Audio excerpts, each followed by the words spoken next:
ನಿನ್ನೆ ಅಫಜಲ್ಪುರ ತಾಲೂಕಿನಲ್ಲಿ ಮಾಜಿ ಜಿಲ್ಲಾ ಪಂಚಾಯಿತಿಯ ಸದಸ್ಯರಾದ ಪ್ರಕಾಶ್ ಜಮಾದಾರ್ ಅವರು ಒಂದು ಸುದ್ದಿಗೋಷ್ಠಿಯಲ್ಲಿ ಹೇಳ್ತಾರೆ, ಈ ತಾಲೂಕಿನ ಹಿಂದೆ ನೀವು ಸನ್ಮಾನ್ಯ ಶ್ರೀ ಮಾಲಿಕೆಯ ಗುತ್ತೇದಾರ್ ಅವರು ಶಾಸಕರಾಗಿ ಇದ್ದಾಗ ನಿಮ್ಮ ಸೋದರರು ಆಡಳಿತವನ್ನು ಮಾಡ್ತಿದ್ರಲ್ಲ, ಅವಾಗ ನೀವೇನಾಗಿದ್ರಿ ಅಂತ ಹೇಳಿ ಹೇಳ್ತಾರೆ. ಯಾರು? ಜಿಲ್ಲಾ ಪಂಚಾಯಿತಿಯ ಮಾಜಿ ಸದಸ್ಯರು. ಜಿಲ್ಲಾ ಪಂಚಾಯಿತಿಯ ಸದಸ್ಯರಿಗೆ ಒಂದು ಹೇಳಕ್ಕೆ ಬಯಸ್ತೀನಿ, ಪ್ರಕಾಶ್ ಜಮಾದಾರ್ ಅವರೇ, ಈ ತಾಲೂಕಿನಲ್ಲಿ 6 ಬಾರಿ ಮಾಲಿಕೆಯ ಗುತ್ತೇದಾರ್ ಸಾಹೇಬರು MLA ಆಗಿರುವಾಗ ಅವ್ರ ಸೋದರರು ಆಡಳಿತವನ್ನು ಮಾಡ್ತಾ ಇದ್ರು. ಹೇಗೆ ಮಾಡ್ತಾ ಇದ್ರಪ್ಪ ಅಂದ್ರೆ, ಅವರ ಸೋದರರ ಒಂದು ಸಲಹೆಯ ಮೀರಿಗೆ ಮಾಡ್ತಾ ಇದ್ರು. ಅದಕ್ಕೋಸ್ಕರ ಹೇಳ್ತೀನಿ, ಯಾವುದೇ ಒಂದು ಜಾತಿಯ ಜನಾಂಗದ ಸಾಮಾನ್ಯ ಜನರು ಅವ್ರ ಹತ್ರ ಹೋದಾಗ ಅವ್ರು ಹೇಳ್ತಿದ್ರು, ಹಿಂಗ್ರಿ ಮಲಗ್ರೆ ನಮ್ದು ಹಿಂಗಂತ ಕೆಲಸ ನಿಂತಾವ ಅಂದಾಗ ಅವ್ರು ಚಾಚು ಚಪ್ಪದೆ ಇಮ್ಮಿಡಿಯೇಟ್ಲಿ ಆಫೀಸರ್ಗಳಿಗೆ ಫೋನ್ ಮಾಡಿ ಅದು ಕೆಲಸ ಮಾಡ್ರಿ, ಬಡವ್ರು ಅದಾರ, ಅವ್ರದ್ದು ಹಿಂಗೆಲ್ಲ ನೀವು ಓಡಿಸಾಡ್ಕೊತ ಕೂತ್ರೆ ಹೆಂಗಂತ ಕೇಳ್ತಾ ಇದ್ರು. ಅದಕ್ಕೆ ಪ್ರಕಾಶ್ ಜಮಾದಾರ್ ಅವ್ರಿಗೆ ಹೇಳ್ತೀನಿ, ಅಲ್ಲಿ ಈ ನಿಮ್ಮ ಹತ್ರ ಇರೋ ನಾಯಕರು ಅರುಣ್ ಕುಮಾರ್ ಪಾಟೀಲ್ ಅವರು ಈಗ ಸಾಮಾನ್ಯ ಜನರು ಯಾರಾದರೂ ಬಂದರೆ ಹೇಳ್ತಾರೆ, ಯಾರು ನೀನು ಫಸ್ಟ್ ಹೆಸರು ಕೇಳ್ತಾರೆ, ನಿಮ್ದು ಯಾವ್ರು ಅಂತಾರೆ. ಹೌದು, ನೀವು ನಮಗೆ ಮತನೇ ಹಾಕಿಲ್ಲಲ್ಲಪ್ಪ, ಹ್ಯಾಂಗಪ್ಪ ನೋಡಮ್ ಮುಂದೆ ಅಂತ ಹೇಳ್ತಾರೆ. ಅದು ಸರಿಪಡಿಸ್ರಿ ಪ್ರಕಾಶ್ ಜಮಾದಾರ್ ಅವರೇ. ನಮ್ಮ ತಾಲೂಕಿನಲ್ಲಿ ಈ ತರ ಗುತ್ತೇದಾರ್ ಫ್ಯಾಮಿಲಿ ಕೆಲಸ ಮಾಡ್ಯಾರ ಅಂತೇಳಿ 6 ಬಾರಿ ಶಾಸಕರನ್ನಾಗಿ ಮಾಡಿದ್ದಾರೆ ಈ ಅಫಜಲ್ಪುರ ತಾಲೂಕಿನ ಜನರು. ಅದು ನೀವು ಅರ್ಥ ಮಾಡ್ಕೋಬೇಕು. ನೀವು ಏನು ತಿಳ್ಕೊಳ್ಳಾರದೆ ಆಯ್ತು, ಅದು ಇನ್ನೊಂದು ಹಿಂದುಳಿದ ವರ್ಗದ ಜನರಿಗೆ ಕೋಲಿ ಸಮಾಜದವ್ರಿಗೆ ನೀವು ಶಾಸಕರಾಗಿದ್ದ ಏನು ಕೊಡುಗೆ ಕೊಟ್ರಿ ನೀವು ಅಂತ ಕೇಳ್ತೀರಿ. ಅರೆ ನಿಮ್ಮ ಗಮನಕ್ಕಿಲ್ಲೇನ್ರಿ ಪ್ರಕಾಶ್ ಜಮಾದಾರ್ ಅವರೇ?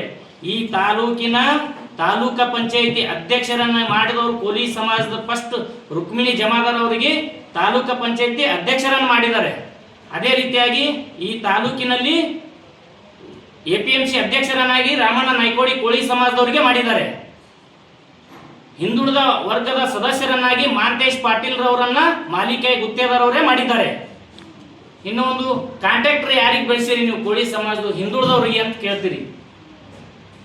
ಇವತ್ತು ದೇವೇಂದ್ರಣ್ಣ ಜಮಾದಾರ್ ಅವರು ಕ್ಲಾಸ್ 1 ಕಾಂಟ್ರಾಕ್ಟರ್, ಅದು ಮಾಲಿಕೆಯ ಗುತ್ತೇದಾರ್ ಮಾಡಿರುವಂತ ಕೊಡುಗೆ. ಅದು ಇವತ್ತು ರಮೇಶ್ ಮಾಣಿಕಪ್ಪ ಮಸ್ತಾರ್ ಅವರ ಮಗನಿಗೆ ಕೂಡ ಇದೇ ಸನ್ಮಾನ್ಯ ಶ್ರೀ ಮಾಲಿಕೆಯ ಗುತ್ತೇದಾರ್ ಸಾಹೇಬ್ರೆ ಮಾಡಿದ್ದು. ಇನ್ನು ಒಂದೇನಂದ್ರೆ ಶಿವಗಾಣೂರವರು, ಅದು ನಿಮ್ಮ ಸ್ವಂತ ಕಲ್ಲೂರು ಗ್ರಾಮದವರೇ ಅವ್ರಿಗೂ ಕೂಡ ಕ್ಲಾಸ್ 1 ಕಾಂಟ್ರಾಕ್ಟರ್ ಮಾಡಿದವರು ಸನ್ಮಾನ್ಯ ಶ್ರೀ ಮಾಲಿಕೆಯ ಗುತ್ತೇದಾರ್ ಅವರು ಅಂತೇಳಿ ತಮಗೆ ನೆನಪಿರಲಿ. ಮತ್ತೇನು ಕೇಳ್ತೀರಿ? ಇಲ್ಲ, ಇವತ್ತು ತಾಲೂಕಿನಲ್ಲಿ ಹಿಂದುಳಿದ ವರ್ಗದ ಇದು ಕೇಳದೆ ಆಯ್ತು, ಇದು ಸರಿ ಆಯ್ತು. ಮುಂದೇನಪ್ಪ ಅಂದ್ರೆ, ಈ ತಾಲೂಕಿನಲ್ಲಿ ನೀವು ಕಾರ್ಯಕರ್ತರನ್ನ ನೀವು ಸರಿಯಾಗಿ ನೋಡ್ಕೊಳ್ಳಲ್ಲ. ಇವತ್ತು ಸರಿಯಾಗಿ ನೋಡ್ಕೊಳ್ತಾ ಇರೋದಕ್ಕೆ ನಾವೆಲ್ಲ ಸಣ್ಣವರು, ಅವ್ರ ಮೊಮ್ಮಕ್ಕಳು ವಯಸ್ಸಿಲ್ಲ, ಇವತ್ತು ನಮಗೂ ಅವ್ರ ಜೊತೆಯಲ್ಲಿ ತಗೊಂಡು ನಮ್ಗೆ ತಿರುಗಾಡ್ತಾರೆ. ಅಂದ್ರೆ ಅದು ಅವ್ರು ಕೊಟ್ಟಿರ್ತಕ್ಕಂಥ ಗೌರವ, ಅವ್ರು ಕೊಟ್ಟಿರ್ತಕ್ಕಂಥ ಪ್ರೀತಿ, ಅದು ನೀವು ಫಸ್ಟ್ವಾಗಿ ತಿಳ್ಕೋಬೇಕು. ಇನ್ನೂ ಒಂದು ಏನಪ್ಪಾ ಅಂದ್ರೆ, ಈ ತಾಲೂಕಿನಲ್ಲಿ ನಮ್ಮ ನಾಯಕರು ಹಿಂದುಳಿದ ವರ್ಗದ ನನಗೆ ಜಿಲ್ಲಾ ಪಂಚಾಯತಿ ಸದಸ್ಯರನ್ನ ಮಾಡಿದ್ದಾರೆ. ನಿಮಗೆ ಒಬ್ಬ ಧೀಮಂತ ನಾಯಕ, ಈ ಕೋಲಿ ಸಮಾಜದಲ್ಲಿ ಹುಟ್ಟಿರ್ತಕ್ಕಂಥ ಧೀಮಂತ ನಾಯಕ ವಿಠ್ಠಲ್ ಹೇರೂರ್ಜಿಯವರ ಭಯಕ್ಕಾಗಿ ನಿಮಗೆ ಜಿಲ್ಲಾ ಪಂಚಾಯತಿ ಟಿಕೆಟ್ ಕೊಟ್ಟಿದ್ದಾರೆ. ನಿಮ್ಮ ಸ್ವಂತ ಸಲುವಾಗಿ ಏನೂ ಕೊಟ್ಟಿಲ್ಲ. ಅದು ನೀವು ಅರ್ಥ ಮಾಡ್ಕೋಬೇಕು. ಅದು ನೀವು ಜಿಲ್ಲಾ ಪಂಚಾಯತಿ ಸದಸ್ಯರ ಆಗಿದ್ರೆ ಅಂದ್ರೆ ಅದು ವಿಠ್ಠಲ್ ಹೇರೂರ್ಜಿಯವರ ಕೊಡುಗೆ.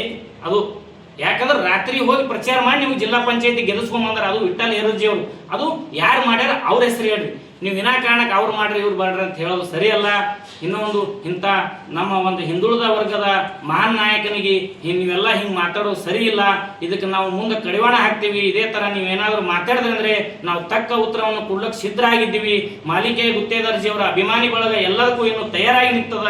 ನೀವು ಎಚ್ಚರದಿಂದ ಏನೇ ಮಾತಾಡ್ಬೇಕಾದ್ರೆ ನಮ್ಮ ನಾಯಕರ ಬಗ್ಗೆ ನೀವು ಎಚ್ಚರವಾಗಿ ಮಾತಾಡ್ಬೇಕಂತ ಹೇಳಿ ನಿಮಗೆ ಆಗ್ರಹ ಮಾಡ್ತೀನಿ. ಈ ಮೀಡಿಯಾದ ಮುಖಾಂತರ ಆಗ್ರಹ ಮಾಡ್ತೀನಿ ಅಂತ ಹೇಳಿ ನಮಸ್ಕಾರ.